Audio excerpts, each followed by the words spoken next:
This pen don't write. Do you need another one?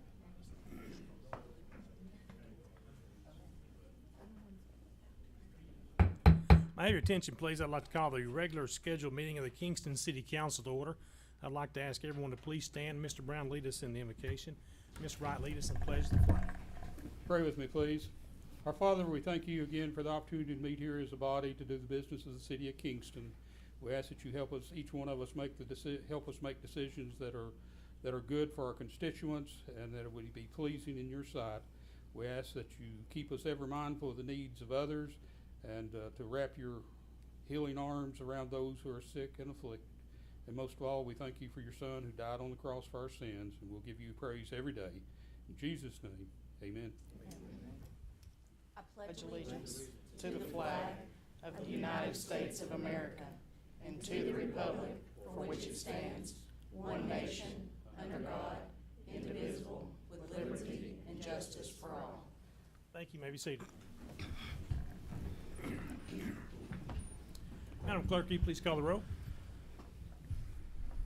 Councilmember Bradwell. Here. Councilmember Brown. Present. Councilmember Childs. Present. Councilmember Johnson. Present. Vice Mayor Stockton. Councilmember Wright. Present. Mayor Neal. Present. Do you hear a motion to approve the previous minutes as written? I'll make the motion. Is there a second? Second. Motion by Ms. Wright, second by Mr. Childs. Are there any corrections or deletions to the minutes? No, sir. No, sir. Madam Clerk, call the roll on the previous minutes. Councilmember Bradwell. Yes. Councilmember Brown. Yes. Councilmember Childs. Yes. Councilmember Johnson. Yes. Councilmember Wright. Yes. Mayor Neal. Aye. 6 ayes. Now time we set aside for citizens' comments. Before we get started, if you're here to speak on anything on the water or sewer, you'll need to wait to our water board meeting, which is immediately after this one. If you're not and wish to address the city council, please come to the podium, state your name and address.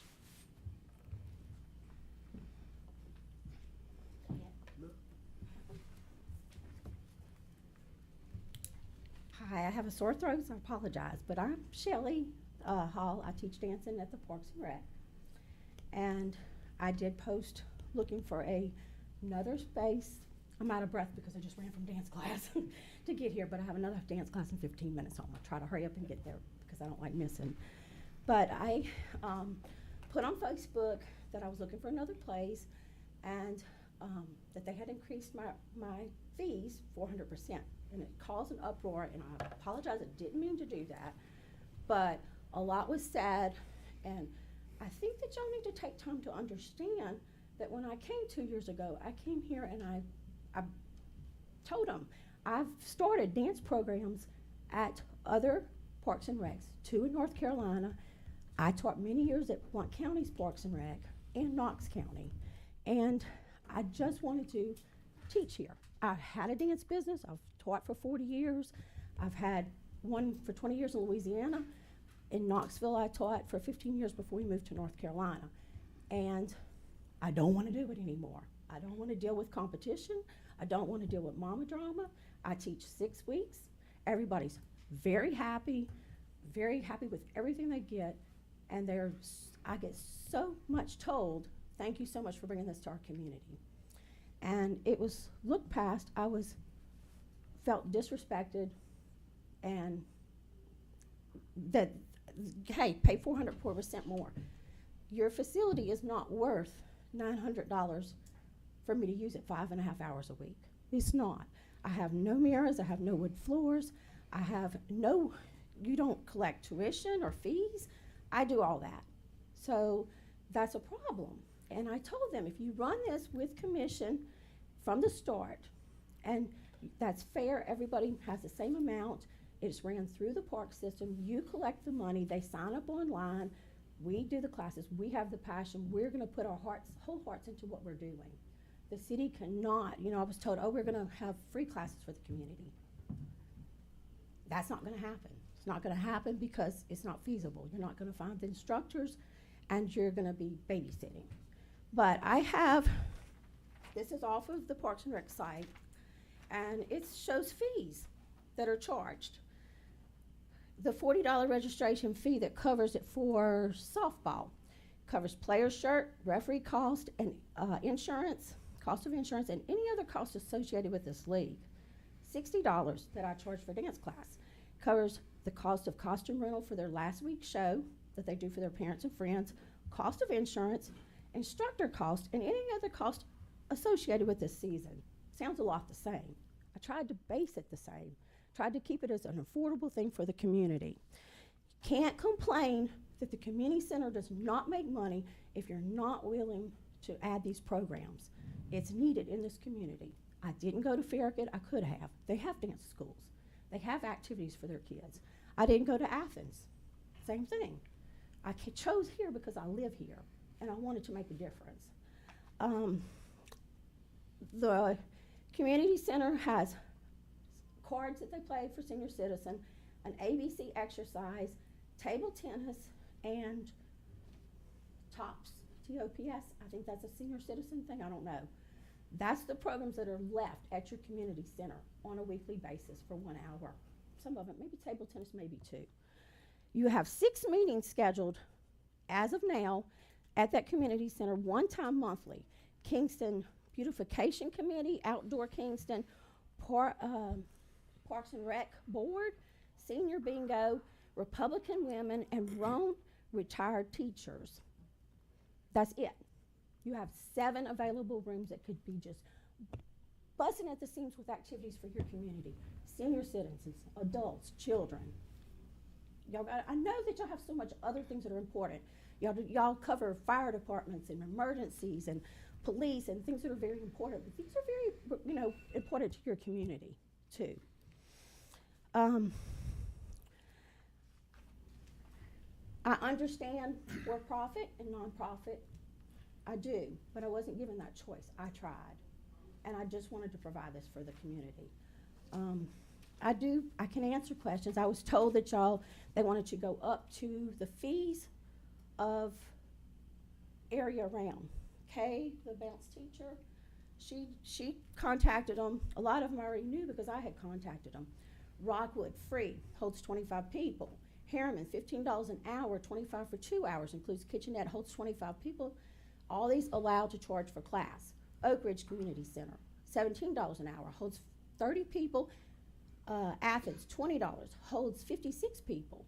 Farragut, $25 for an hour and a half, 35 people. All of them allow you to charge for your activity.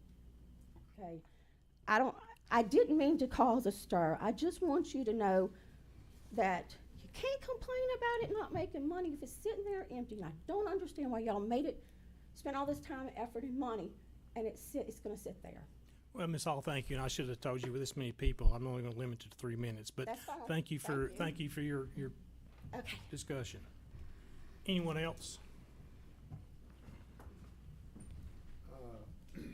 Yes, I hadn't been in here for about 20 years or so since I got that property rezoned for the condos on the water. But I just want to thank the city of Kingston for everything that they try to do. They try to do everything they can to take care of me no matter what my problems are. Kingston is a beautiful place.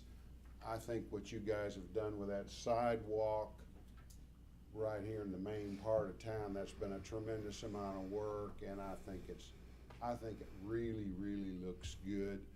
A couple of things that I think the city might think about, and I don't think it'll even cost you any money, is and I'm not sure, are they going to take that silt out of the lake? Is TVA gonna take that silt out of the lake?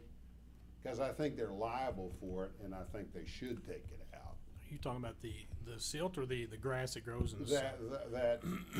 That ash spill. Oh, that'd be a TVA question, but I'd say probably not. We sent them a letter. I would think. The island out there. Yeah, I would think that they would. I would think that they would do that if it was pressed, and I think Kingston has such an asset there. I think it's something. I think if you pursued it, I think they would take care of it. And the sidewalks and everything that you guys have done, it's just great. Another thing, and it wouldn't cost the city anything, but all these power lines that we've got running along the water there, you know, the phone, they should put that underground. Wouldn't cost the city anything, it's just the ratepayers, and it would take a while to get it done, but I think that would add to the asset that the city of Kingston has. And Tim Clark, for 30 years, he just can't do enough to take care of any needs that I ever had. And we've had condo association meetings over there at the community center for 25 years, and everybody has always taken care of us. There's always been a charge, it's been reasonable, they've taken good care of us, and I just want to thank everybody for doing a good job. Thank you. Thank you. Well, I feel a lot more comfortable leading y'all in an exercise class. I am not a talker, but my name is Kay Hauser. I teach some of the classes at the Kingston Community Center, and I have a lot of information I'd like to share with you, but I understand now's not the time. We've got 3 minutes. I would like to reiterate a couple of things of what Shelley said. We checked 3 of the closest community centers in Rome County. We also checked in Knoxville and Anderson County at the Oak Ridge Civic Center. The most expensive one was $25 an hour for a comparable room, and they all 5 said that we could charge for our services. I've been teaching classes in community centers since I was 13 years old. I've always rented a room and charged for my services. It's common practice. Every one of these other community centers does it as well. And the one thing I'd like to say about us, and just as a side note, for me to pay that would go from $3,600 a year to $14,400, an increase of $10,800 in my rate. I don't make that much. If I gave you everything I made teaching my classes, I wouldn't make that much. So I understand you're going to say, well, what is the value of the class? When we're called a for-profit class, I feel it's very misleading. And the reason I would tell you that is, first of all, anyone who comes to our class is not turned away if they can't afford the class. I only charge $5, and I've only charged $5 for the last 12 years I have taught. I've never gone up on my rates, and I never will go up on my rates. I am there for the community. When people come in and they can't pay, they don't pay. I have a basket in the back of the room and a sign-in sheet. It's on an honor-based system. You come in, if you have a job and you're working and you can afford to pay for the class, that's great. And the majority of people can, but when someone comes in and they can't afford the class, or they have lost their job, or they're in any kind of a financial crisis, they're not required to pay anything for that class. So first of all, that's one situation where to say I'm for profit is a little misleading. In addition, for us as far as outreach to the community, I just wrote down a few things here. We go and perform multiple times at both Jamestown and Wellington Place. We did a fundraiser and raised over $4,000 for a member of the community who had pancreatic cancer. We raised money for the Kennedy Ladd Foundation, and we performed for them every year. We raised money for an entire classroom at Harriman School because the teacher told us that they had a lot of needy kids in that class that had never had a hoodie from their school. So we got the brand new Harriman hoodies for all of them. We always do things at Christmas. We raised $2,400 for children in Rome County that were in need one year. We raised $800 for the Franklin Graham Society for the people of Ukraine when the war started and they didn't have water or food. We've done a fundraiser for someone that their house burned down. We did a fundraiser for someone that they lost their home in a tornado in a neighboring county. We've done fundraisers for breast cancer, ovarian cancer, ALS. We have raised money and provided 2 used cars for Rome County citizens who did not have a car. I'm sorry, but if that's not the meaning of community and a community group, I don't know what is. That's what we do. And I get calls from people from other states who move here that the community center refers them to us. And they say, hey, I just moved here, I'm from California. I don't know anyone in town. I'd like to make a friend group and I'd like to get some exercise. And we plug them in. And for those people that move here, we are their first impression of Rome County.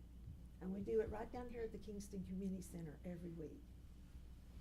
The other main thing that we do is for working women who are trying to raise their families. And I say they're the most overlooked group because they're not children and they're not elderly. But working women who are raising children and sometimes raising their own grandchildren need a support group. And they come running in after work. And here's some of them right here. And they are the kindest, most generous people you will ever meet. And this is not a for-profit, run in and get your class, exercise class in and go home group. We work and we support the community center. We have supported all kinds of charities. That's what we do. We are a community group. Thank you. Thank you. Yes. My wife couldn't talk, I can't hear, I got a bad hearing, in fact, it was quite a combo. Richard Hall, do I supposed to give my address to her? Yes, we'd like to. 228 Sunset View Drive, Kingston. She hates confrontations, I like to fight, it makes a good combination. I've known her 40 years, I've had the pleasure of being married to her 36 as of right now tonight. Not a great Congratulations. anniversary. We've had worse though. I was full of piss and vinegar, excuse me, for the last couple of days, wanted to confront some people. They've disrespected her, they've been rude, some people on this council. She don't deserve that. She does know how to change a light bulb, by the way. She turned down a full scholarship, chemical engineering at LSU when I met her to teach dancing. It's been her passion, her heart, 40 years. She knows tens of thousands of kids. She knows their birthdays, every single one of them. And I defy anybody in here to be able to keep a dozen 3-year-olds and actually teach them something for an hour. I watched my 3-year-old granddaughter for 2 hours. I'm done for the day. I can't do it. She's an amazing person. And quite frankly, y'all don't deserve her. Every place we've gone, they begged her not to leave. She had a studio in Louisiana, 500 students, won every national award. She'd fill up this room with trophies. I watched kids dance at every halftime of pro football games for 6 years. You don't get there by being sloppy. She knows what she's doing. And for the life of me, I don't understand why y'all don't want anything at the center for adults or kids. There's nothing there. It's a cold, empty building now. I don't get it. I mean, and we've won our fight. She has a place. We've had 3 or 4 people reach out. You can have her place for free. We want this to remain in the community. She charges hardly nothing. Her mom worked 2 jobs to keep her in dancing. She's little. She's a single mom. She's remembered that. That's who she's here for. People can't afford some of these studios. She's not a threat to them. She teaches a 6-week class, very cheap, affordable to people that can't afford the bigger places. They like it, they move on. It's not a threat, so we don't understand where this animosity is coming from. She was given a text, no name, no headline, just a text. Your hourly rate's gone up from 10 to 40. That is 400% for some people that are arguing it's not. I know math pretty good. I just don't understand it. I'm here for her. I don't understand why the one friendly person that always answered our questions at the community center was suspended without pay because of the drama that my wife and me have stirred up. And it's not drama. We simply wanted clarification. She was sent a text that morning, and then there was a letter on Roane County that the irony is it says to clarify. A contract lawyer would die laughing looking at this. I mean, every paragraph contradicts each other. I don't know who wrote it, but Jesus Christ. I did technical writing for Exxon for 10 years. I'll be glad to come and fix it for y'all. I was a home inspector in Tennessee for 12 years. I'm mad for the lady that got suspended. I'm mad for the high school girl that was asked to go throw a weapon in the dumpster last week that was found in my wife's stuff. This high school girl there works by herself at night, has to lock up. There's convicts come in there and work. I'm a little concerned about that. I was on the FBI task force for serial killers. The guy ended up living a half mile from my wife's dance studio. I'm a little concerned about security. I'm concerned about the buildings full of mold. The basement, which by the way has a permanent dance room in it. And we looked down and offered to remodel it free of charge if my wife could use it. We couldn't stay in there but a few minutes. This walls covered in mold. The ceilings and the roof were replaced. I said, they never did a mold test here. They spent all this money on this building, no mold test done. Why? Who's handling this stuff? You know, they're saying there's a breach in professionality at the lower level. No, it's from the director on up. I'm sorry. That's where it's at. And I guess my 3 minutes are up. But Yes, sir. I love my wife. I'm a defender, and she don't deserve this crap. I'm sorry that. Anyone else wish to address the council?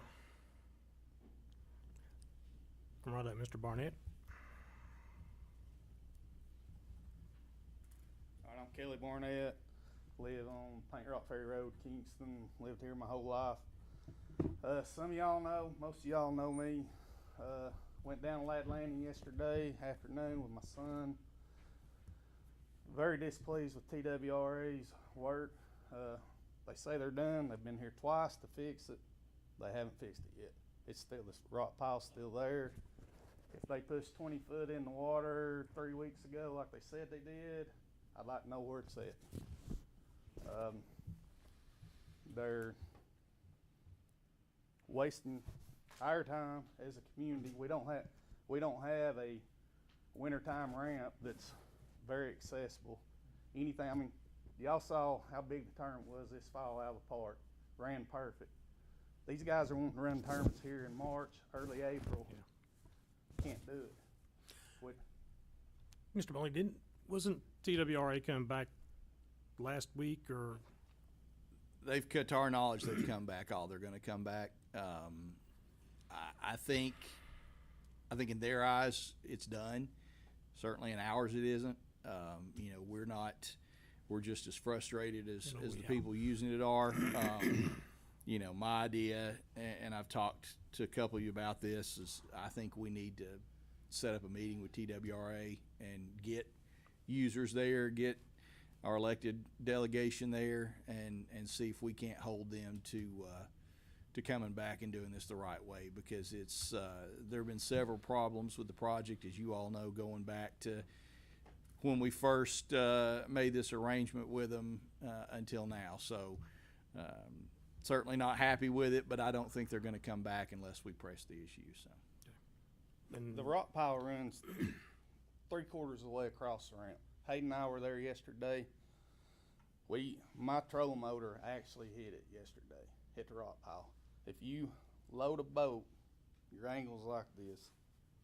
The butt of your boat's coming down. You want to tear up lower units. You want to tear up $1,000 props. People already have. People store up trailers in the process because the ramp drops off. They didn't extend the ramp. All they had to do is push that ramp and they're 20, 30 feet out in the water when they started last year, and everything would have been fine. Right, if they'd completed the job last year. They had it dug out. I mean, I went down there, and Hayden and I went down there and looked at it last year. They had it dug out. Okay. They didn't push it far enough. If they'd pushed it far enough, it'd been one and done and would be golden right now. Well, we will get with TWRA and see what they can't come back and give But us you- some kind I of mean, answers. But right now, the water's down. I mean, y'all seen the mud flat in front of the pits. The water's down by as low as it's going to get. If somebody has bass boats, can use that ramp now, they're going to have to be careful. Pontoon boats, Malibu ski boats, bigger pleasure boats, as the water's down, they're going to tear something up. They're going to tear it up bad. But at full pull, it should be all right, right? Full pull, they'll be fine, but they need to push that rock pile. Yeah, okay. They either need to push it into the water, into the channel, or dig it out. We'll call TWRA back and also call Senator Yeager and Representative Fritz and get them involved too, from the state level. All right, appreciate it. All right. Hey, thank y'all. All right. Anyone else?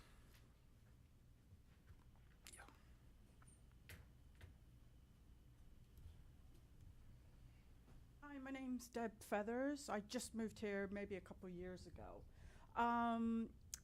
just a quick note on. What's your the- address real quick? Oh, 2227 Paint Rock Ferry Road. And I do have an accent, so sorry. If you don't understand, just let me know. It can get strong sometimes. Love it here. Great place. Love the community. Love the community center. I'm going to roll back to that. My daughter's 5. She does the class with Shelley. And it's the only class that I've found in Kingston that was affordable, that was geared towards children. I want to stay within the community. I want to help the community. I want to do stuff. But it was the only thing that I could find. And it's a little disappointing with the reaction that I don't know who it was. Somebody wrote something on Facebook in reply to Shelley. It was disappointing to read. And I just wanted to make that known. And I hope you guys really, you guys did up the community center. It looks fantastic. Good job, by the way. But you really need to make more and use of that, and the people who want to do it. And Kingston's not the richest community in the world here, let's be fair. So people need things that are affordable. Shelley's class is affordable. So I hope you guys take that in consideration and recognition of what it is and what it could be used for. So I would love to start a class there. But I kind of got off-put by this, because if I'm going to get that kind of reactions, I'd rather do it somewhere else, whatever reaction Shelley got off of the Facebook. So just a note, and I hope you guys appreciate everything, and thank you for having me. Thank I know you. It's from afar, but thank you very much. Thank you. Take care. Anyone else wish to address the council? All right, we'll go into reports. Mayor and council, I'll start with Mr. Bradwell. Mr. Bradwell, do you have anything to report? Mr. Childs? Like I said, the gentleman complimented on the sidewalk there earlier. They finished up all the concrete work. They'll be there in the morning to finish up the, hopefully do the asphalt, get it, they got all the lights working. Got the gravel down around the little island areas, looking really good. That's all I have, Mr. Mayor. Mr. Brown? 911 report is in your packet. Ms. Wright? Nothing, sir. Ms. Johnson, do you have anything? The library was very pleased to hear that the lights are being put in the parking lot. Thank you. The only thing I have to report is a letter we got from the state for the fishing tournament in September, where they'll be sponsoring half of the money to get them here. So that's big for us there.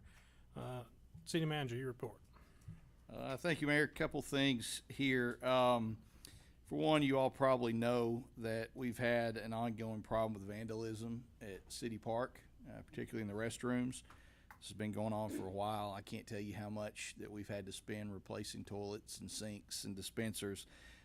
We just recently put in a new camera system, and I'm pleased to report that almost immediately we caught two minors, in the act of vandalizing the restrooms. So the police are in the process of pursuing charges against them, and since that time we've had no more problems. So we are covered with cameras there, and they are working. So I'm happy to report that, and hopefully that will lead to the end of some of our problems down there. But they've certainly caused somebody has a significant amount of damage. Speaking of City Park, obviously the pickleball court is something that a lot of people are asking about.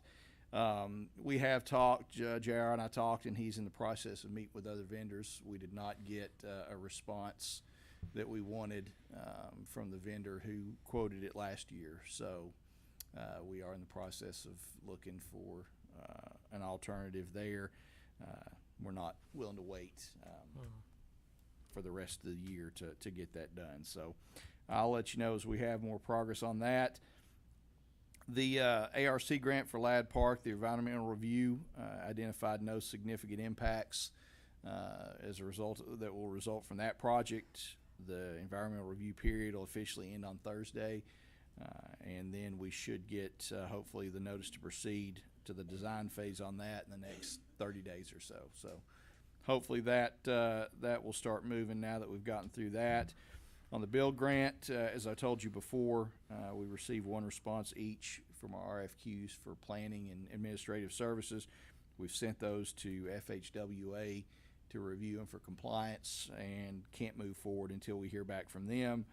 And I don't expect that to be a fast process. Nothing else has. So unfortunately, we're at their mercy, but hopefully we'll hear back soon on that. And finally, I know that a couple of you reached out to me about the lighting here at 352. We've had a lot of problems there. I have a meeting. I may have told you this in email, but I have a meeting with RU tomorrow to discuss obstacles in repairing the current system, maybe talk about some options for LED lighting there, but going to have a meeting here tomorrow morning. So Is that at 9 a.m.? yes, and hopefully we will have some progress come from that. So, Okay. and that's all I have unless you have any questions. Are there any questions for the city manager?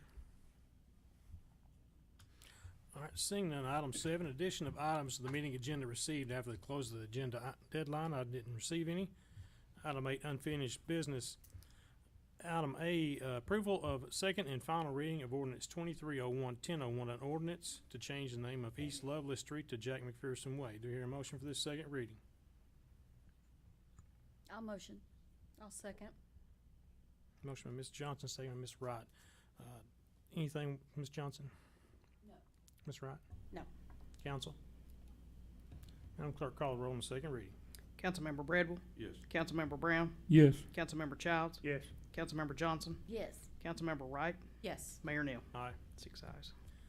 Item B is approval of the second and final reading of ordinance 2301-1002, an ordinance amending the annual budget for the city of Kingston, Tennessee for fiscal year 2022-2023. To hear a motion for this second reading.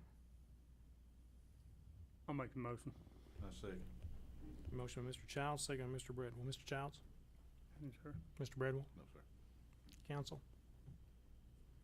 Madam Clerk, call the roll on that second reading. Councilmember Bradwell, Yes. Councilmember Brown, Yes. Councilmember Childs, Yes. Councilmember Johnson, Yes. Councilmember Wright, Yes. Mayor Neal.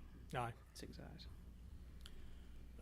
Item C is approval of the second and final reading of ordinance 2301-1003, an ordinance amending the annual budget for the city of Kingston, Tennessee Water and Sewer Fund for the fiscal year 2022-2023. Do you hear a motion for this second reading?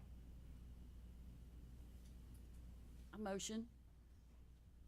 Is there a second? I second. Motion by Ms. Johnson, second by Mr. Bradwell. Any questions on that one? Madam Clerk, call the roll, please.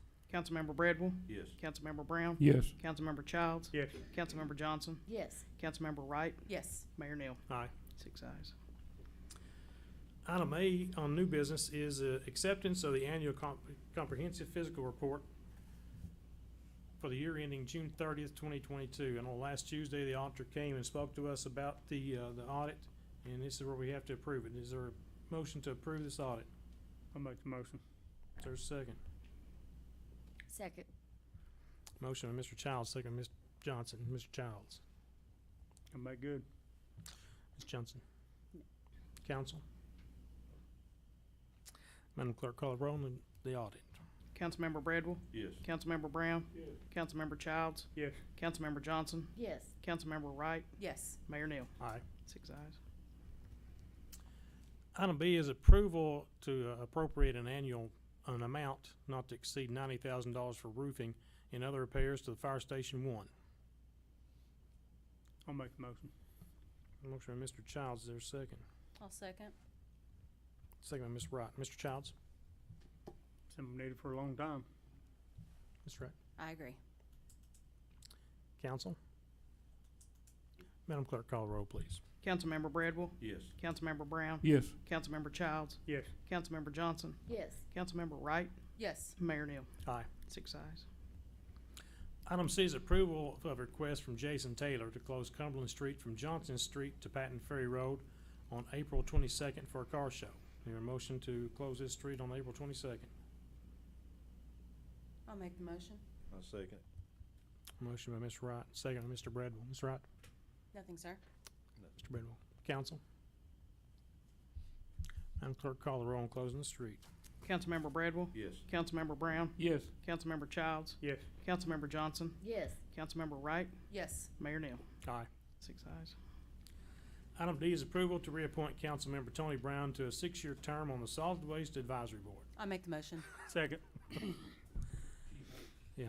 Motion by Ms. Wright, second by Mr. Childs. Guys have anything to discuss on that? Madam Clerk, call the roll to reappoint Mr. Brown. Councilmember Bradwell? Yes. Councilmember Brown? Yes. Councilmember Childs? Yes. Councilmember Johnson? Yes. Councilmember Wright? Yes. Mayor Neal? Aye. 6 ayes. So that's the end of the agenda. This meeting's adjourned. Now we'll go right and straight into the regular meeting of the Kingston Beer Board. Madam Clerk, will you please call the roll for the Beer Board? Member Bradwell? Here. Member Brown? Present. Member Childs? Present. Member Johnson? Present. Vice Chair Stockton? Member Wright? Present. Chairman Neal? Present. To hear a motion to approve the previous minutes as written. I'll make the motion. I'll second. Motion by Ms. Wright, second by Mr. Bradwell to approve the minutes of the last Beer Board meeting. Please call the roll to approve the minutes. Member Bradwell? Yes. Member Brown? Yes. Member Childs? Yes. Member Johnson? Yes. Member Wright? Yes. Chairman Neal? Aye. 6 ayes.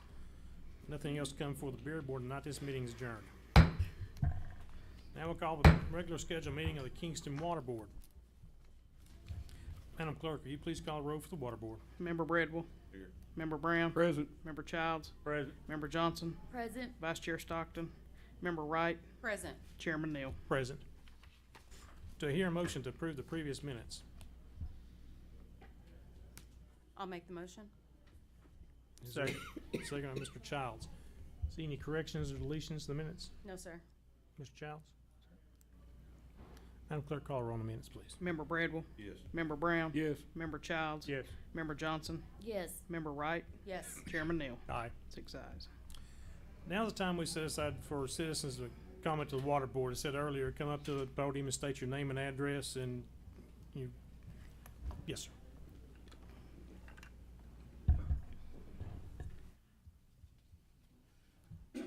Gary Johnston, and the piece of property I'm inquiring about is 116 Lad Ridge Road in Kingston. And the reason I come tonight is just in response to the letter received in the mail from the sewer department, and it explains that we'll possibly be assessed a sewer fee with our city water at that address. And it had to call Kevin Hampton, and I did, and we played phone tag, and he's very prompt in calling back, so I appreciate that. The question I had personally as the landowner, we do have the Kingston City Water there. We do not have sewer service at this point in time, and Kevin explained that it's on the in the planning stage to apply service to that road.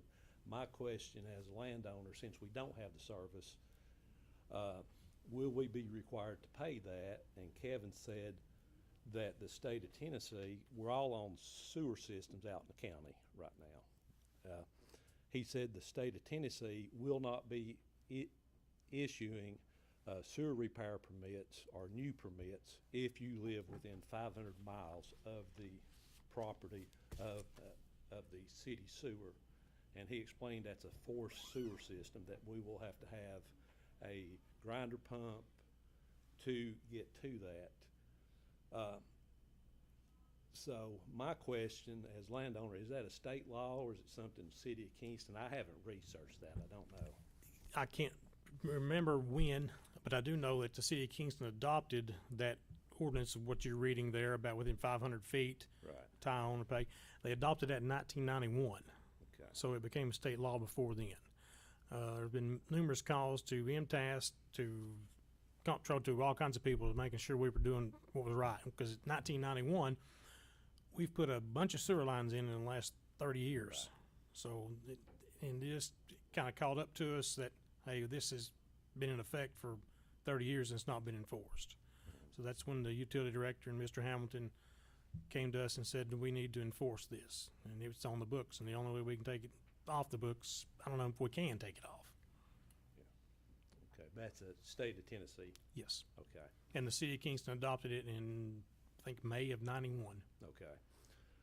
The other questions I had asked if, would the city of Kingston be setting if we chose to go on the sewer system? Is that a process that the city would do, or is it, and he told me right now, currently, I don't think anything's been decided, but it would be on the landowner. Y'all would set the tap.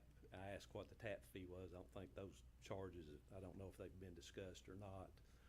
But would set the tap, but it's on the landowner to get to that. Yes. So one of my questions, just if I make the decision to go ahead and participate and hook up, Mhm. you know, what type of equipment would I have to have? What's the specs on the equipment and all that information? Is there something, any guidelines out there? Yes, Mr. Hamilton can get you all that. Okay.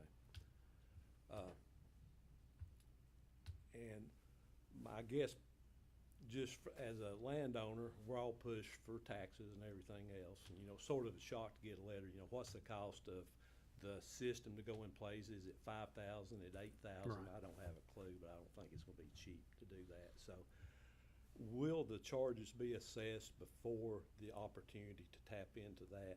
Is that gonna happen or not? I'm just asking everybody here, just think about if you was on the receiving end of the letter and said you're gonna start receiving this charge to you without having any service that you're receiving from that, is that fair or not? And I just ask those questions. Can you help with that one? I mean, from our standpoint, we, as you said, we have an ordinance that was enacted 30-plus years ago that says that we're to do this. Obviously, we haven't done it since that time because for most of it, we had a moratorium on out-of-city sewer customers. Once that was lifted, you know, we have no choice. I mean, it's there, it's on the books. So, as the mayor said, unless that ordinance was changed, then you know, we're just doing what the ordinance says. You know, going, and as he said, we've spoken to the state. You know, we've got an attorney general's opinion. We don't, but there was an attorney general's opinion on this matter, and you know, it's you know, it is what it is. Again, unless that ordinance changed, and it's been on the books for 30-plus years. So, if there wasn't, had there not been a moratorium on sewer, you know, this is something that would have been charged, you know, for decades now. But now on yours, and I can't see off the top of my head where your property is, but you said it's not, the sewer line is not abut your property? No, I believe, and I don't know, I haven't researched all this, your sewer line goes down Galahar Road, Ladd Ridge pulls off of Galahar Road, and you've got a pumping station up there to it. It's off Longville, isn't it? He's talking about the Barger station, which, the pumps, the water lift station for Bargers is up above him, but I need to add something to him. Initially, we was looking at the front of his, but when we come back and I got the opinion from the Attorney General, or Andrew got that from us and everything, the TCA code states that if a property abuts or touches the right-of-way over public access, I believe, is that not true, Mr. Thompson? That's correct. His property, the front of it touches the Ladd Ridge, but the back of his property touches Galahar Road. So where we took that 500 feet out because there was some discretionary language in there, he's still going to fall into that because the back of his property touches that Galahar Road. Angles out in the Yes, sir. easement from Galahar Yeah. Road. So in a situation like this, let's just hypothetically say that if we didn't bring sewer up Ladd Ridge Road and your field line failed, the state would give you that denial permit, but they're gonna make you go out the rear of your property because that's where the sewer is at right now. They're the closest access point to it for you. And I questioned the state on that, the TDEC representative, and he says that it doesn't matter if it's front, side, or whatever. It's if the property abuts, and Mr. Johnson does on the rear. It sort of ties into it, so. Yeah. I guess my question to you, is, well, is there a timeline for the charges to be implemented or anything of that nature, or to make a decision? I'm not sure when they're going out to, That's planning to go on March bill. Starts in the March billing, which the customers should receive. We'll apply the charges in March, and they should see it on their first bill that they receive in April. And Mayor, I know, and we've heard this from several people, that this does seem quick, that all this is implemented. From the state standpoint, when they originally contacted us about this, as you all know, the state has pushed for some time for uniformity of rates. And, that's why we that's why we now have a flat rate we don't differentiate between in-city customers and out-of-city customers. And, the question the state posed to us was, okay, you're allowing out-of-city customers, you have this ordinance saying that you're gonna charge them, why are you not charging them? And we didn't have an answer for that. So in the state's eyes, if our ordinance says they'll be charged, then as long as that ordinance is in place, we have no choice but to charge them. So that's kind of why this all started rolling, and once it came to our attention, we had to we had to start moving to enforce the law, if you will, that's on the books. So Right. One thing I may throw out just as comment, I have a piece of property in Florida purchased, and we had to, get on the city sewers because they did not allow septic systems. One thing that utility in that particular county done, though, was they actually come in, done the site survey for you, put the system in, told you what type of electrical connection you had to have, and wrote it all into their package, where the burden was not on the landowner to try to figure out what to do. They already had the package put together and say, here's our price, here's how you can pay for it. Made it simple for the landowner. and Mr. Hamilton should have that before you get it to you. Yeah. So, that's all I, thank you for your time. Anyone else wishing to address the water board tonight?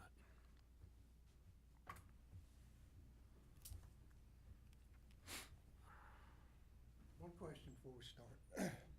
If we What's your want- name and address Oh, real I'm quick? sorry. Dickie Maddox. I live on 155 Old Johnston Valley Road, east of Kingston. So, one question I have, just because I don't know how this works, because I'm a county resident, not a city resident, and if I needed more than 3 minutes, how would I get more than 3 minutes in front of the water board? Because I have a lot of questions about this sewage and water thing, so how would I get more than 3 minutes? I'd go ahead and start talking now. Okay, well, I got the letter, same as Mr. Yeah. Johnson did. I own 18 acres off Old Johnston Valley Road. Approximately 128 feet of mine is on Highway 70, so that's where my 500 feet comes in. My house is probably 1,000 feet. Most of my property's on Old Johnston Valley Road. And one thing I kind of question is the letter came, and I just thought about this last night, in my wife's name, not in mine and her name both, because we both own the property together. So, but the water department, we have Kingston Water, and her name is on the water bill, not mine. So the question I have was, did these letters only go out to people that have Kingston Water? Or did they go to people who are not Kingston Water customers? Only Kingston Water customers. Okay, so if there's somebody living next door to me that lives right on 70 and they don't have Kingston Water, then how come they're not going to get assessed a fee also, I guess is my question. Because I don't use your sewage service. I got a septic tank. Right, right. So just because I have Kingston Water, so see, it's not fair across the board if they're adjacent to a sewage line. And by the way, I'm not here to argue the code. I was a code enforcement officer in South Florida for 5 years. I know how municipal codes work. They're in place to protect the municipality, not the citizen. I sat in special magistrate hearings for 5 years and we never lost a case. So, but I am, just to question the fairness of it. Number one, the charges, and why non-water department customers are not going to be assessed a fee also. I don't use your service, which number one, that's where my fairness thing comes in. You're going to double my water bill. I use your water, happy to have it.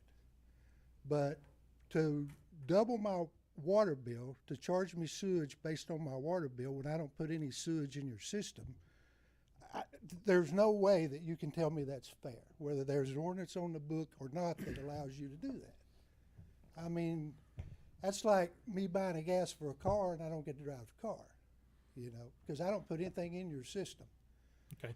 So now, go ahead. Let me see if I can explain it the best way I can. Okay. Okay. Let's say tomorrow your septic tank goes belly up. Okay, can I give you some information on that too? No, because that really doesn't. It's irrelevant to what I'm fixing to say. Okay. I feel like when this was put in law in the city of Kingston in '91, it was because whether you're on that sewer line or not, it still cost us money to run that sewer line through there.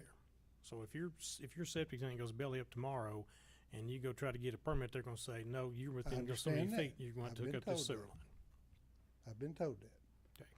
But that still don't answer my question, because you said that's been on the book since 1991. Mm-hmm. I applied for a building permit in December of 2019. Got Kingston Water. I was never told that I had access to sewage. You would think the water department at that time would have said, hey, by the way, are you getting a sewage hookup or are you getting a septic tank?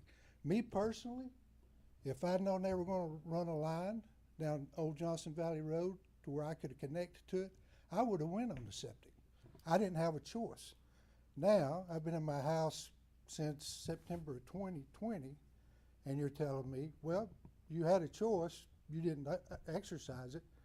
I'm like, well, why wasn't I notified by the water department? And you're telling me it's been on the book since '91? You know, and I get it. I'm not arguing. I'm just looking for some fairness here. Yeah, I understand completely. Just to that point, again, when you built your house, it wasn't available because the water board had a moratorium on outside of city customers. We weren't allowed to offer sewer to anyone who resided outside the city. That was lifted, so now it is available. That's why it wasn't charged. That's why whoever owns that property hadn't been charged since 1991, because it wasn't, even though the line might have been there prior to now, it wasn't accessible. So that's why you weren't offered it when you built your house. Moratorium in? Probably a year and a half ago. Yeah. Okay. Well, I still have a problem with the fairness of how you tell me you charge me double for something I don't even put in your system. So, and it's only the Kingston Water people. I will go back to that point, because if people own property that's, and this moratorium's been lifted, and they're not Kingston Water Department people, why aren't they also being charged for that sewage? But you answered that question because they're not Kingston Water people. So if I disconnected my water, Kingston Water tomorrow, and put a pump, I would not, that would not apply to me anymore. I agree. I mean, that's. This is what the state pretty much says. The state says if you're on a well, we can't charge you. You're not one of our customers, as the mayor said. Okay. But this is what the state will say. As the mayor stated, when your septic goes belly up, for those people who is on that well, at that time, not only will they become sewer customers, but they have no choice but to tie on to city water, because that's how we feel. So if you was to go onto a well today, if you got off of city water, when that well goes dry, or when that septic went bad, the state's getting ready to force you to come back to the city water and the city sewer. I get that. Okay, and the last question I guess I have is, you know, this water board, it's, how come there's not like a county representative for a person like me on the water board? I mean, it almost seems like I can't answer that one because taxation that's without representation almost, because, you know, I called my county commissioner, talked to him. He did a good job explaining things. We had a great conversation, you know, and he says, you gotta go to the water board. And I said, well, ain't that part of the city council? And, you know, I said, I'm a county resident. I said, but there's nobody on the county on the water board, even though you have county customers that are not being represented. Right.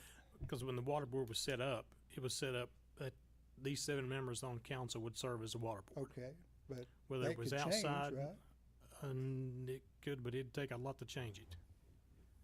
It would take the legislature to change that, but you know, it's no different than Oak Ridge Utility District sells gas in the city of Kingston. There's nobody from Kingston on their board. It's you know, this is a municipally owned utility, so the council by default serves as the water board. I think way back when, I think that might have been different. There but was a, Mr. Brown, when was that, the public water board?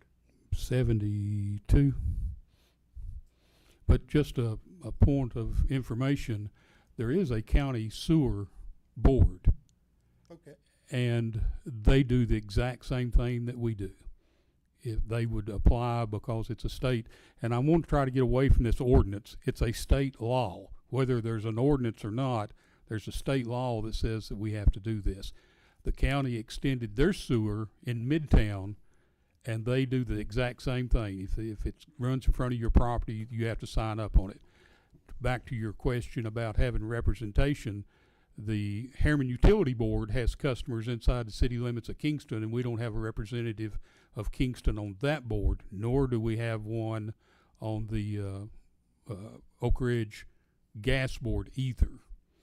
And, Okay. and they do Well, inside the city. Just a little information. This is all new to me. Like I say, I'm a county resident, never didn't care But what happened in the city of Kingston. But until sometime in the so- past, somebody from your community, before your time, I'm assuming, came to the city council water board and requested to have that water extended outside the city, or we never would have went out there, just Well- like we have on some of the sewer. People have requested it, and to help recoup the cost from all the way out to the Oak Ridge city limits where our sewer now goes after the moratorium, and we could sign up. That's how you became involved in it, because it came down Galahar and went up Highway 70 back to the sewer plant. I'm happy to have Yeah. city water. I have no complaints about that. And like I said, if I'd have known when I built my house in 1999, not 2019, excuse me, 19, I would have gladly went on your septic system. And Because we had the ground opened up. Yeah. We could have ran whatever far we needed to run from the water, because I ran electrical underground. It would have been cheaper than putting in that septic tank, and I would have been happier to been on your sewage lines than to have to deal with a septic tank. But I appreciate your information. The one thing I did present to my county commissioner, because he said, bottom line, what resolution, if you could get a resolution out of the water board, what would it be? He asked me that just for his information, why he asked me that. Here's what I told him. I said, if anybody needs money, it's people in Kingston, especially for infrastructure in Roane County in general. I would not have a problem with being charged a base rate to help pay for the sewage system. But I said the one thing that I cannot wrap my head around is my water bill's going to double just for a sewage that I'm not even hooked up to, that I don't even use. I'm paying for a service that I have no use for. So, you know, I don't know what consideration it can be given, but that's the only reason I'm here. I'm not arguing against the code. I know there's no change in that, but I would appreciate, as you know, we're all trying to fight the fight against inflation and higher grocery prices and gas prices and everything else. And, you know, generally my water bill is anywhere between $45 to $50 a month. Now all of a sudden I'm gonna be paying $90 to $95 to $100 a month. You know, every little bit matters. So I would just appreciate y'all's consideration for us people that are not hooked up, you know, to your system, to, you know, show us some grace there. I don't know if you legally can do that or not, but I'm just looking for a fair shake, so I'm trying to look for it. Appreciate your time. Thank you.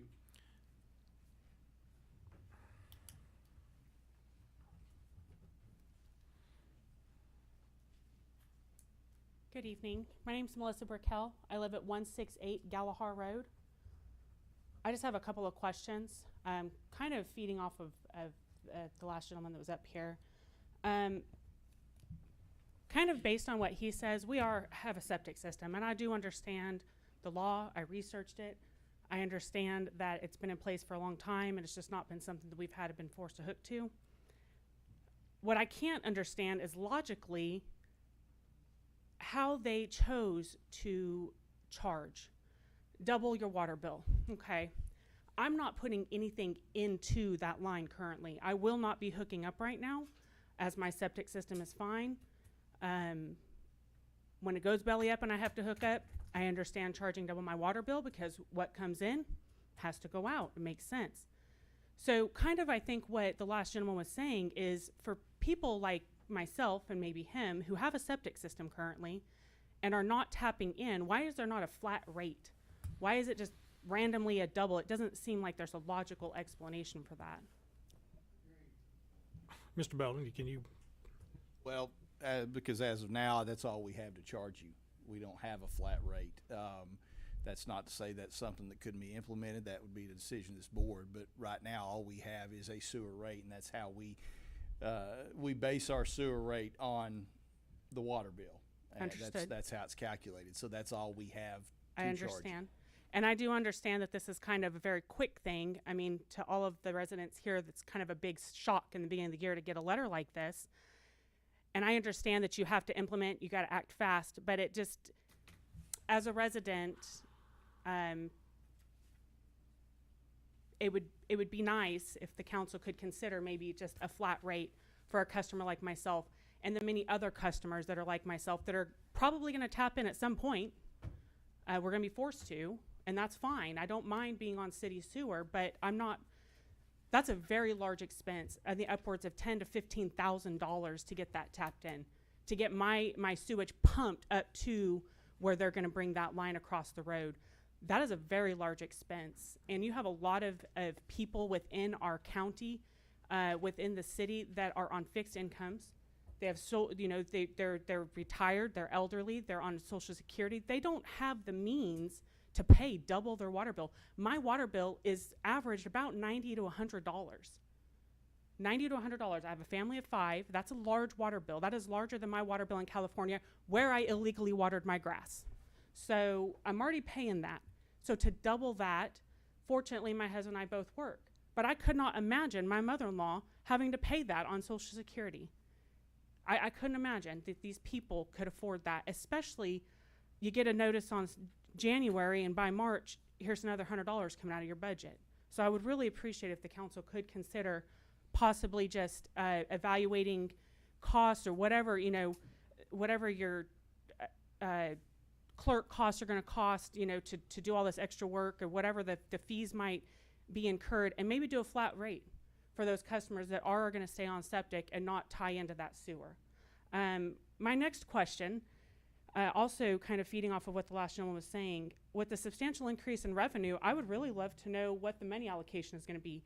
Is the water department, maybe they can offer not necessarily a service, but something back to the community. I understand that gets fed into the annual budget, and I mean, I'm sure that the county or the clerks that take our payment would love a little increase, cost of living increase. That makes sense. But I would love to know what that actual revenue is going to go to. That is a very large amount of revenue increase for the city. So is there a plan for that? It'll go into the annual revenue of the water board, and will be budgeted out a lot because we have bonds that have to be paid for the sewer lines that we've put in and other water lines. Okay. Is there any maintenance and Yeah. So that all just goes kind of basically into the general fund then? There's nothing that the city of Kingston is going to consider, or the water department's going to consider to give back to the community residents here? That's not one thing that we decided, hey, we're going to make X amount of dollars, because let's put this on everyone. But it's got to go back to what we have used the money, what we have borrowed money in the past to put in the ground. And to maintain what we're paying off old loans, basically. That's the only way you can put sewer lines and water lines in the ground, which cost you, what was the Galahar Road was almost $2 million, I think, and that was 20-something years ago. The cost, you're right on the bond issue, but state law says, just in general terms, the cost of operating your utility is to be equally shared among all customers. Mm-hmm. Again, going back to sewer for out of city residents, they weren't charged that because there was a moratorium. But now that moratorium's been lifted, we have no choice but to charge them. So, you know, I get your point, but, you know, that's why, as the mayor said, we have to spread that out. You know, whether you utilize the service or not, the service is available. So, you know, that's no different than how we treat our city customers. You may not use a park, you may not use a fire department, but the service is available, and that cost is distributed among all the taxpayers, in that case, ratepayers on the utility side. So, Right, I understand that. so Mayor, can I ask a question of Mr. Bowling? Yes. Number one, regarding the rate that they are gonna be charged, the state has set our rates. And the comptroller has set our rates. So to even go into a discussion for what she's suggesting, we're gonna have to talk to the comptroller regardless. Number two, because the state has set this rule out about not providing new septic permits for repair work and whatnot, and these people will be forced onto sewer in the future, does it stand to reason, one of the reasons why this is being done is because we need to prepare for those customers that would be coming online in our capacity in our sewer department, other lines. That's what that money goes for. Our utility is not here to make a profit. We're here to provide a service, or not the city. The city's different than our water department, so it's a completely different animal. And so, actually, the state frowns upon profit over and beyond. Our job is to take that money and to add more lines, add more sewer capacity. Correct? yeah, if you don't have, if you're in the red, then that's a problem. If you're making too much money, that's a problem. It's all relative to the rates you charge. And the rates you charge have to be enough to cover your expenses plus allowing a reasonable amount for future growth. And that's, what we're doing. And, with, like you said, looking at not only the cost of lines that we put in, but going back to maintenance. So, when we're seeing the cost of everything we buy, from chemicals at the treatment plant to pipe, increasing by, just unbelievable percentages. So, our costs are going up too, but it all goes back to uniformity of rate. And of course, we went through that whole process, and our out of city water rates were higher than they are now. Those rates were brought down. So, the state made us do that. So we now do have level rates across the board. So. I just, one quick question in regards to what you had said about the rates. You said that the rates are state implemented rates? We had the state come in, and because of the way appreciation is calculated now, the state came in and said we were not raising our rates enough periodically. So the state came in and set our rate structure, and they set our future rate structures as well. So any changing of the rates that they set, I would assume that we will have to inquire regarding that to the comptroller of Treasury for the state. And that's for water, though? All rates. For water and sewage? Yes. Water and sewer. And yes, Councilmember Wright, to answer your question, if we even wanted to consider any type of a flat rate, we would have to get approval by the state to do that, and that, I don't know how they would even rule on that. But that wouldn't be something right now that we would be able to do on our own, even if we wanted to. Okay. All right, thank you. Thank you. Does anyone else wish to address the water board?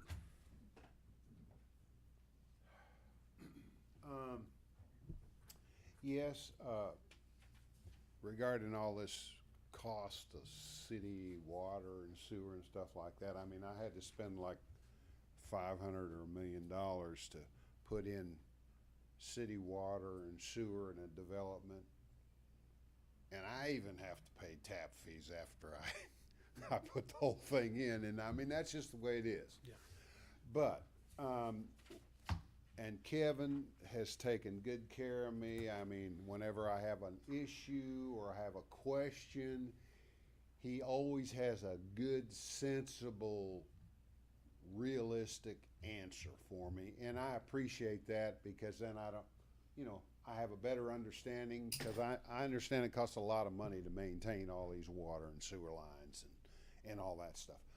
But the issue that I have right now, and I didn't want to, Kevin said this is the way it is, and I said, well, I didn't think it was fair. He said, well, bring it to the water board. Now, we've got in these condominiums that we are building out there, a new requirement is we have to have a sprinkler system. And a sprinkler system requires a pretty good sized tap into the line.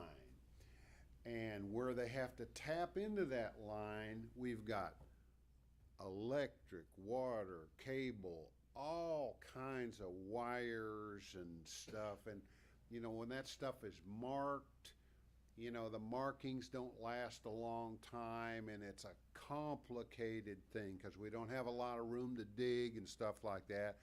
I discussed it with Kevin, and, you know, I didn't want to have any kind of problem. I didn't want to have Kevin to have a problem. So I said, well, when you guys have time to address this and dig this thing and make sure we don't have any problems, I said, just go ahead and do it, and we'll tap it and leave the hole open. And then when the sprinkler system gets hooked on, and that worked out just fine. He did it just perfectly.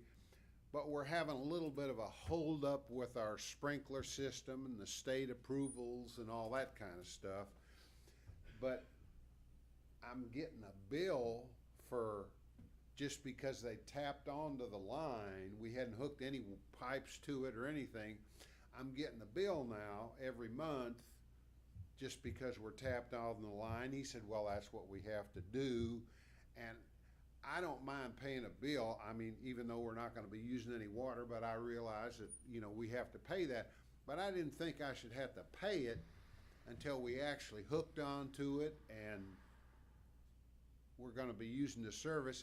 I wouldn't have had them hook it up as early as they did, but it was just, you know, they had time to do it and we had everything marked. So I said, well, just go ahead and do it and we'll just leave it there. And so I'm just wanting to get my little monthly fee waived for something that I don't even use, you know, until we hook on to it. And I didn't want to raise Cain with Kevin or anything like that. He says, go to the water board meeting, so here I am. And I just wondered if I could get that, you know, get that thing waived until we actually hook on to it. Do we have anything that covers sprinkler systems like that? I can't think of Are we anything. talking about building sprinklers? Yes. Or irrigation sprinklers? No, that's another thing we had to avoid. We had a sprinkler system, but we get all that out of the lake. Okay, We've got so pumps you're talking about Fire they sprinkler. Fire for protection. sprinkler systems, and every building that we have is gonna have to tap onto that, so every single building will be, I won't be tapping on so early the next time, but yeah, it was just convenient. We never had done it before. So Kevin said, well, yeah, we got some time. I said, well, we got everything marked. Let's go out there and do the best we can. And it was a little prior to what we actually needed, but at least all the work's been done and we didn't mess anything up. The interpretation, like I told Tom, when he called us and we made the tap, my interpretation of the policy is it's treated just like a meter. When you set that meter, it's available whenever you want to tie on to it. His sprinkler system is there, ready to tie on at this time. I understand his building's not there or whatever. It's, when you get into the fire line systems, they're not metered systems. It's just straight line coming off of the main. Currently in our policy or in our fees, he just pays a minimum charge every month for having a sprinkler system. And that's the way we treat everybody. But as I explained to Mr. Buntrock, him or anybody else, and I've had people say this on the water meter side, well, I'm not ready for it. I said, but it's available to you. If you want to tie on to it at this moment, So when he came to me about it, that's why I told him, I can't waive that. That's something that's a policy. That's something that the board's adopted. So that's why I suggested that it needs to come back to y'all. But it is available to him for use at any time. Yeah, I wasn't aware. I need to look into see what the policy exactly says. About sprinkler systems, I can't remember. Like, as the utility director said, it's the same as a water meter, and that's just been our standard practice is, once you're connected. I'm not connected though. But you're connected to us. It's not connected to the building because there's no. All they did was tap the line. They've just tapped it. We hadn't hooked anything onto it. It's just there, ready for us. When you are ready. And that's not going to be too far off, I don't think. But you know how things work. So, and I'm more than happy to pay it. Once we get connected, but they just tapped onto it. The hole's open, and just like water meters, I understand all that. And, you guys got a lot of overhead that you got to pay. But I just felt like since I was getting it done a little early, just to help everybody out and be safe and stay out of trouble, that I didn't know I was going to have to ante up every month until. Could he close that account and then open it back up when he was ready? He could, he'd just have to pay the reconnect fee if there's one on it, and that's the way we normally do. Well, we never have connected though, other than Right, when you cut into the right, line. so like if you had a service charge on there or whatever, with the water meter, I have people a lot of times who will come in and say, hey, I wanna open this account, but I'm not gonna bill for 8 months. So as soon as they open that account and I make that tap, in order to save them that minimum bill, they will come in and close it right back. Yeah. Tom And he could do explained this. that to me on all the meters that I've got out there. The only thing that he might have to do on this is if we have a fee, like say a reconnect fee or a trip fee, if we close this account, when we go back, he might have to pay that back to us. But Yeah, that's It's fine. possible, if Okay. that's what he'd prefer to do, is just That's close it. Okay. All right. One other thing, on this TVA thing, I feel fairly certain that if you guys made an issue of that and maybe got it on the news, TVA would come out, because you can take some pictures. I mean, Kingston is a special place, and all this ash that's out there, it's, you know where it is, and it's in front of Mitchner's over there. I mean, because if I put anything in that lake from, the projects that we have on the water, I mean, man, I can't put anything in that lake. Are we talking about the area in front of City Park? I'm talking about the area that's just, right in front of the city park, that little mud flat. So we did inquire with TVA and they said no. That was Correct. just last year, was it not? Correct.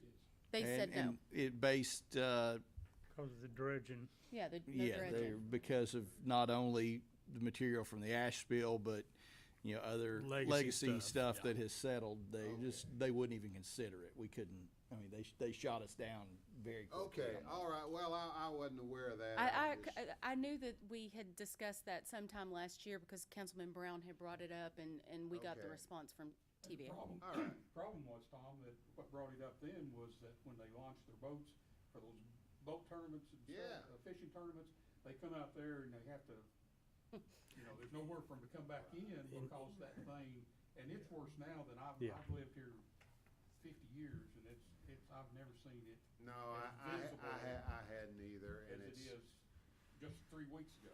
Yeah. And we sent them a letter, called city manager, and they said no, under no circumstances would they dredge any part of it because of the ash and because of Oak Ridge and because of this, because of that. And we thought they'd just go over there and just kind of push it over or something. Okay. Level it. I just feel like, I thought maybe that, you just might have to get a little tough about it. Maybe we'll reach out to them again and tell them we've had concerned citizens. Yeah. All right, thank you. Thank you. Thanks, Tom. Anyone? Am I gonna get a little relief on that? Does anyone else wish to address the water board? Yeah. Take care of him there, Mr. Hamilton.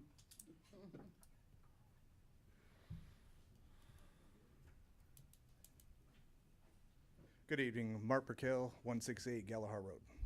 My wife was just up here, but my concern is with the tap. So they're telling me that I'm gonna have a fee to tap into the sewer line. My question to that is, why am I having to pay a fee for my tap to be brought over? As my wife had stated, it's gonna cost us 10 to 15 grand to actually tie into that, and then you're gonna charge me a couple more grand to tap it. When, if it's your sewer line, tap should be available to me to tap into. It's just like a water tap that you'd pay for when you tap into the water. It's the same principle. The sewer line is across the street, so my water line is not. So what I'm asking is, how come at that point, why am I paying for that part? And if I am paying for it, hypothetically, if I decided to add 3 taps to that and bring my neighbors over to it, it's my tap, right? No. If you make me pay for it, then it should be mine. Am I not correct? You're still only allowed one resident on a tap, Okay, well then why am I paying for the tap still? because that is the water board policy that has been set for years. Even water taps, city water taps or sewer taps. Okay, all right, appreciate it. All right, anyone else? Go.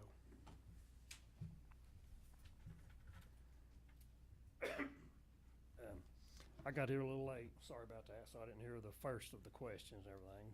Some of these things may have already been asked. What's your name, your My address? name's Mike Day. I live off Galahar Road, live on Lad Ridge Road. I've got 2 different water taps out there. I live on Lad Ridge Road. My house is approximately 500 feet, maybe a little less, to Galahar Road. All right.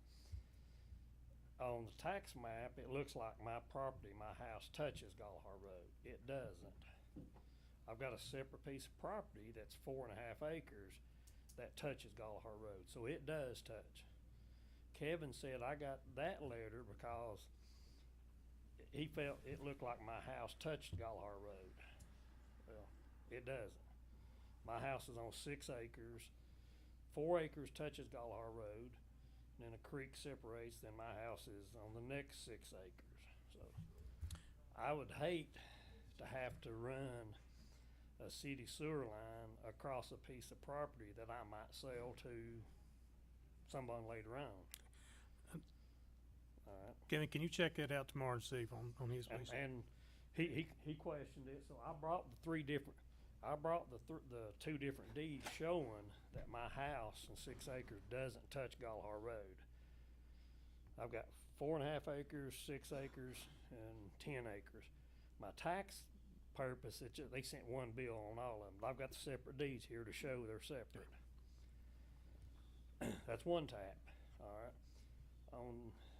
And that I have a septic tank fill line. I got 400 feet of fill line, 3 foot wide with 50 ton of 1.5-inch fill line rock.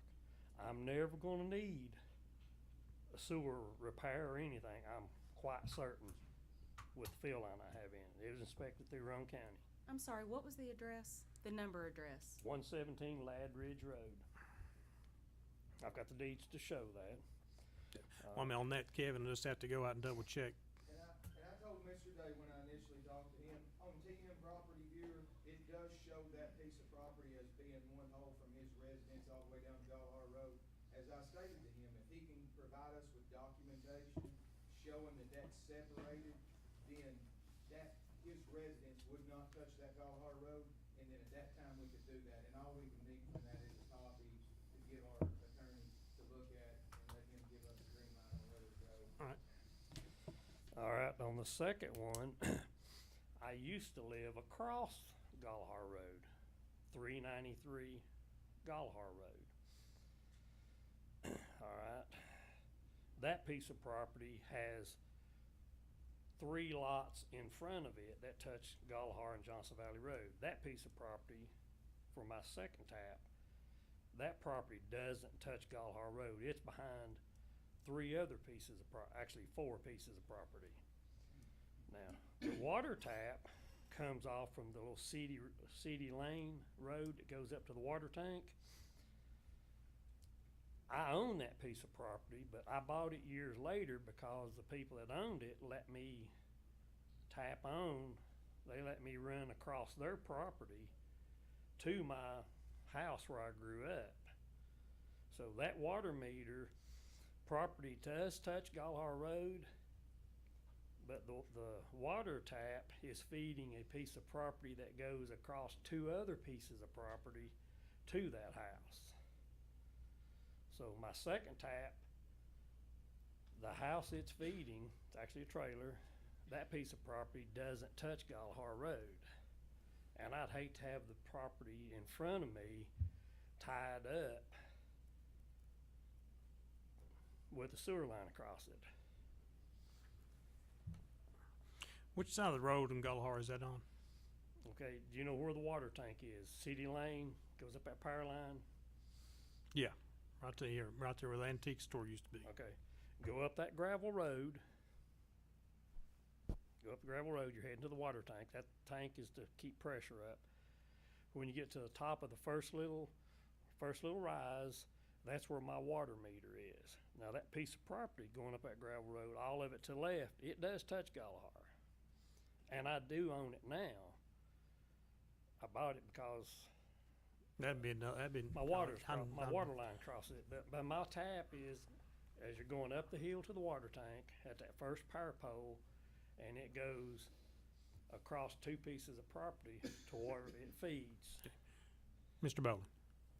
Mayor Phil, if you'll get us that information you have, I'll be happy to get with Kevin and the city attorney. We'll look at the deeds and we'll determine if it should be eligible or not. Be happy to take a look at it if you don't mind loaning me what you have.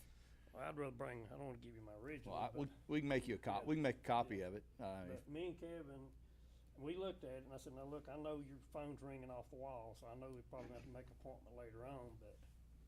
I don't need a water tap on either one of them. I mean, a sewer tap on either one of them, and I hate to pay double. Yeah, I understand. On either one of them. If you'll give that to Miss Jackson, she can go make a copy real quick, and then you can take your originals back I may with not have us. everything she needs, but I'll talk to Kevin or her. Okay, that'll be fine. Anyone else wish to address the water board tonight? Now we'll move on to the city manager's report. Just a couple quick things in addition to my written report. Just give you a couple quick updates. Kevin notified me yesterday that we have received approval for the plans for West Ridge Crest, Ward Road, and Warren Lane. There was a little bit of a holdup there with TDEC, but we do have approval on those, and I'll be moving forward with the next steps in that process. Also, got a question about the Casey's project. Still working on what options will be best for that, and hopefully we'll have more to bring to you soon, but that's still going through some fact-finding stages. So anyone have any questions for the city manager?